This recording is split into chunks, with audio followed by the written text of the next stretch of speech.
So two major mistakes I would like to point out is like first is that when applying for any of the job, right? Students are generally in the rush. A lot of companies on-campus placement, a lot of companies are coming in off-campus. There are a lot of opportunities that once you go over LinkedIn or once you go over on any Telegram group or wherever, you will see like hundreds of opportunities floating in, right? So a lot of students, what they do is they just pick up their resume and send it. They don't read the job descriptions, right? This is the wrong thing that's happening. Hi everyone, welcome to the podcast. I am Saumya, and today I have a very special guest with all of us, Shivam Goyal. So he has worked at Google as an application engineer intern, and currently he is working as software engineer intern at Agency Coda. And the best part is he is only in his final year, so he is not yet graduated, and he has done so many things. So yes, we are gonna get a lot many learnings, a lot many things from him. So get excited about the podcast. So over to you, Shivam. Why don't you introduce yourself to us? Thanks, Soumya, for inviting me for the podcast. It's a pleasure to be here, and being able to deliver my experiences to people. Talking about myself, I have been mostly working for last couple of years, last 2 years, in the industry, in a lot of full time positions in the position. Basically, 8 hours a day work day has been something that I've been experienced from last 2 years. So in these, I have been between a lot of sprints, small stints as well as bigger ones. Built some startups, worked on a lot of technologies. Major technologies that I worked include like mobile app development with Flutter or some cloud technologies. Working at Google, working at some good startups as well. So currently, I'm working, as you said, at a custom software development firm that is Agency Coda, that is based in Argentina.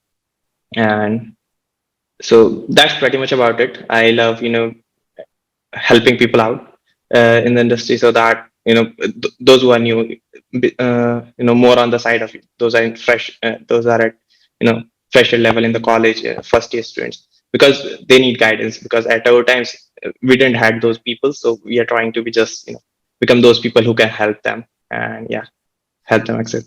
So that's pretty Yes. much. Awesome, awesome. Thank you for the wonderful intro, Shivam. So, like many people want to know about your internship experience at Google. So, tell us how the application engineer internship is different from the normal software engineering internship, and is the placement is the interview procedure different in both the cases? Tell us about that. Yeah. Okay, so talking about the position, it is almost like 80% same as it is to software engineering position, but the rest 20% differs a lot. So it is not that 10-20% difference. The 80% work that you code, that you're building softwares, all this stuff happens. But the 20% thing, that is the you are not working mostly on the products that are user facing, that are customer facing products. These products are either enterprise facing or are built for internal teams to being used. So basically, most of the application engineering teams power up other teams at Google itself, so that they can work more efficiently and build better product for the customer facing things. So that's the most of the crux that comes from the application engineering role. Apart from that, application engineering role includes a lot more of application design, system design kind of things. While we see at software engineering positions that at fresher level position, it is not that much considered that key. Everyone should know system design. Everyone should know application design, how to build scalable systems, how to make sure that whatever system, whatever APIs or whatever things that you are building are 100% of time available, right? So, but in the application engineering role, that is something that is generally looked upon, that you are good with those aspects as well. So, talking about the interview experience, uh, for software engineering interviews, generally, for full-time positions, there are three or four interviews, four straight interviews of DSA, data structures mostly, and they take like a Google Lens or leadership interview or something like that. right? So this is the general format for a software engineering position. While coming for an application engineering position, it includes around for application design as well. So say, 2 rounds for data structure algorithms, 1 round for application design or system design, 1 round for Googliness and leadership. So this kind of format Google follows for these positions. Right, right. So, all right, this is pretty much clear for to all of us. So, moving ahead to our next question, like I got to know about you from one of the communities out there, the Mentro community. So I saw that, yeah, that's pretty much interesting initiative. Like nowadays, juniors, like when I was a student, so really there were not too much communities around me, and like I somewhere felt that senior guidance, when your senior come to guide you, you really get to know a lot about how you can get the internship offer, how you can get the full time offer. Like they guide you really in a very nice way. So I'm glad to see that, okay, Mentro community is doing that thing. They are connecting juniors, student, aspiring devs to those people who have already done that or are doing that, right? So like Yeah. what is your opinion around that, like how you are planning to help your juniors, the aspiring developers via the Mentro community? Yeah. So I believe in a fact that most of the things that we see, we experience throughout our life. These are a lot of things that matter, right? And it is not only about doing things at a rapid pace. It is also about spending a lot of time there, right? When you spend a lot of time in a position or doing something, you get hands-on experience. You get good at it, right? So that's what I want. What I try to deliver to the other people who are trying to look for these experience. And Mentro is an amazing platform for that. So basically Mentro allows us to connect to people one on one. So that was something that is pretty fascinating. We don't have much platforms available online that allow to easily find out people who are working in the industry Yeah. and basically reach out to them directly, and you can literally talk one to one and ask all of your doubts, or get resumes reviewed, all this stuff, right? That doesn't generally happens on like in our times we just had LinkedIn, right? Reaching out to people on LinkedIn, and yeah. And yeah, video calls were never there, right? Yeah. Simply texting or something, yeah. But with Mentor, that has something, and Mentor has made these things very easy Yes, I completely agree to for your students part. these days, so making things approachable. Right, right. Like if they want their resume to get reviewed, or if they want a mock interview with their favorite senior, so everything is possible there. And if they don't want a video interview, like a simple chat is also there. Like that option is also there. So yes, that's obviously pretty much awesome feature. Like, and I hope that like when they will get the opportunity to interact with people like you, so definitely they are gonna benefit a lot. Like I am sure that you will guide your juniors, your everyone very well. So yes, that's indeed going to be a great opportunity for them who will enroll, who will get the opportunity to get mentored by you. Okay, so next I want to ask, tell us those 2 points which often students like do like mistake, two mistakes which they do in their like interview rounds, in their placements. So yeah. So two major mistakes I would like to point out is like first is that when applying for any of the job, right?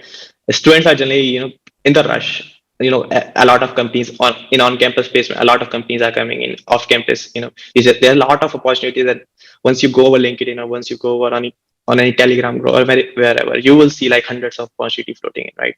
So a lot of students, what they do is they just pick up their resume and send it to it. They don't read the job descriptions, right? This is the wrong thing that's happening, and that I don't want people to do. So this is something that at least you should know what you are applying for. So a lot of people I have seen, what happens at the end, like they apply for a job. The recruiting teams, looks at their resume and schedules the interview. They give the interview, and at the end they say, "I'm not interested in the role." Yeah. No, that should not be thing that should be happening. a lot of capital goes in hiring. So this is not something that candidates should do.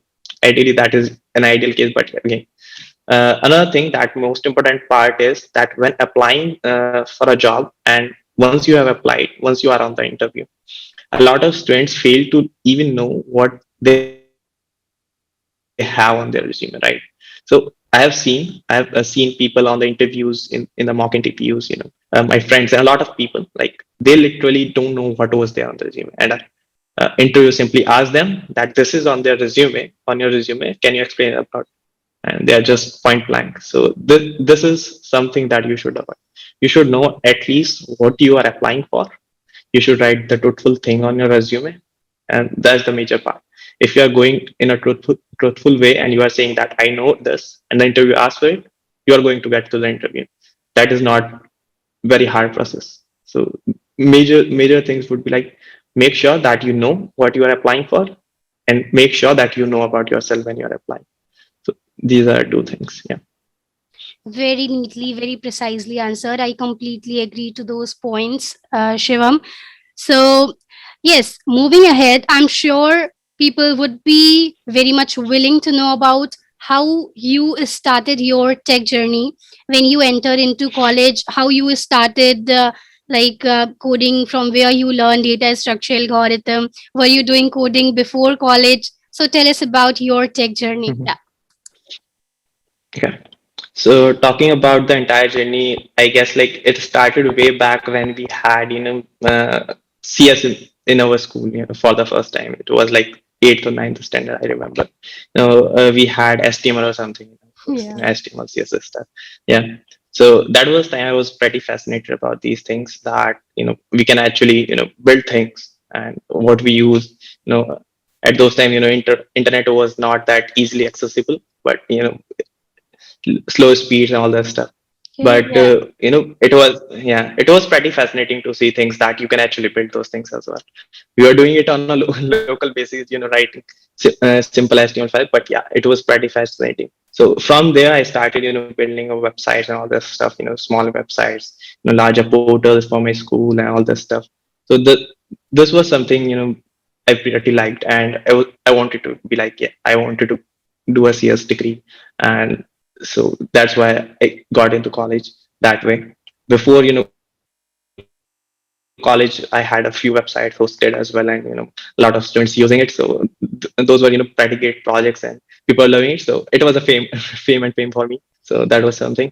In the college, I, everyone has a different journey in the college, but some colleges, some people, for some people, colleges work out very well. They gain up a lot of skill in the college. Some people don't. So I'm from the second category. From the college perspective, I don't believe a lot of things came up in the technology perspective, in the skill set perspective. But yeah, experiences matter a lot. So college gave me a lot of experience about how to talk to people, how to behave, why behavioral skills matter a lot, all that stuff college gave me. So this is something that I gained from college majorly. But again, due to COVID, we have been we have not been in college for like 2 years now. So can't say much about the colleges right now. But yeah, so most of our trajectory was, starting point was in school, and in college, started with internships in the first year. So I went for internship in Bangalore. It was, again, a mobile app development internship. So that was the first point where I got introduced to the Flutter framework and how it works and all this stuff. So that was the first internship that I did, in, summers after first year. And thereafter, you know, I was, working on small projects, participating in hackathons, all this stuff was happening. But again, then in March next year, in 2020, we hit the lockdown, and I was like, we need to do something. We can't be spending all of that time just roaming around. So we started building up some things, built up a few startups, got incubated, all this stuff happened. And as well, at that time, I started freelancing as well. So most of the time, from there, like 1.5 year, I was mostly freelancing, doing a few internships, 2 or 3 internships in between, and that was mostly it. And yeah. right now, working on again on internships. Internships are something I've been doing a lot. A very inspiring journey, really, Shivam. I am sure people will get a Mhm. lot of inspiration from this small journey of yours. So Mhm.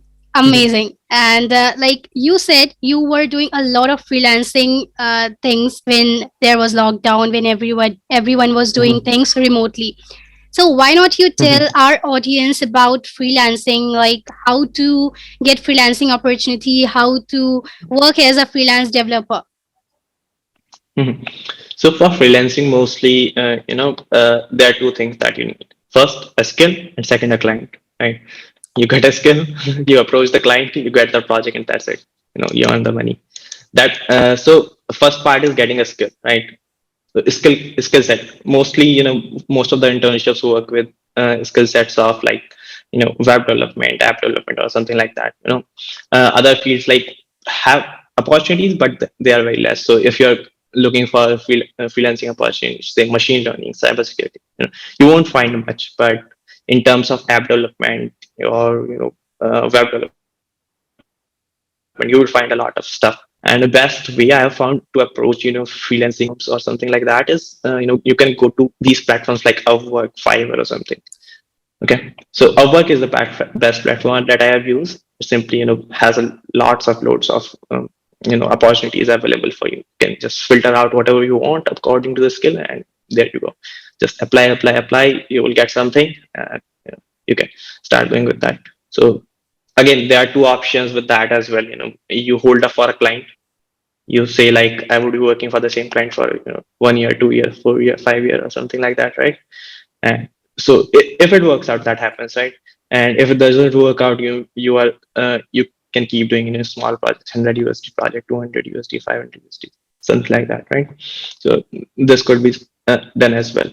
So depending upon what you like, you want to work with new people, you always want to work with new technology or something like that, or you can go with a stable freelancing career as well. So that works out. For me, it was like I started with the same company that I'm interning at right now, back in, I guess, 2020 May or something, April or May.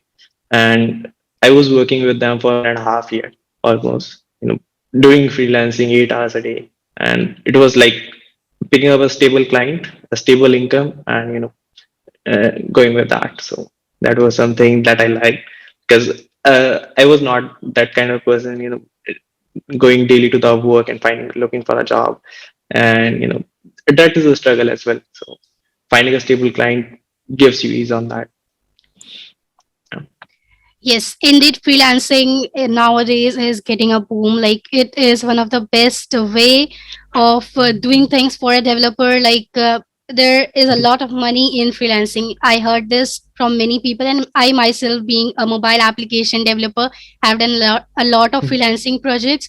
So yes, from even a single good project, you can get really like 3 months salary. So that's a very Mhm. good thing. So I hope that people will like this doubt what is freelancing and how to get freelancing opportunity project. I hope they got the answer, because I see many of my juniors asking that how can I do freelancing.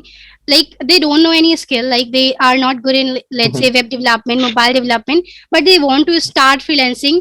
So I think I saw many videos like no skill and do freelancing, but somewhere they look like fake videos, because if you will be like good in a particular skill, then really freelancing work like a Mhm. charm for you.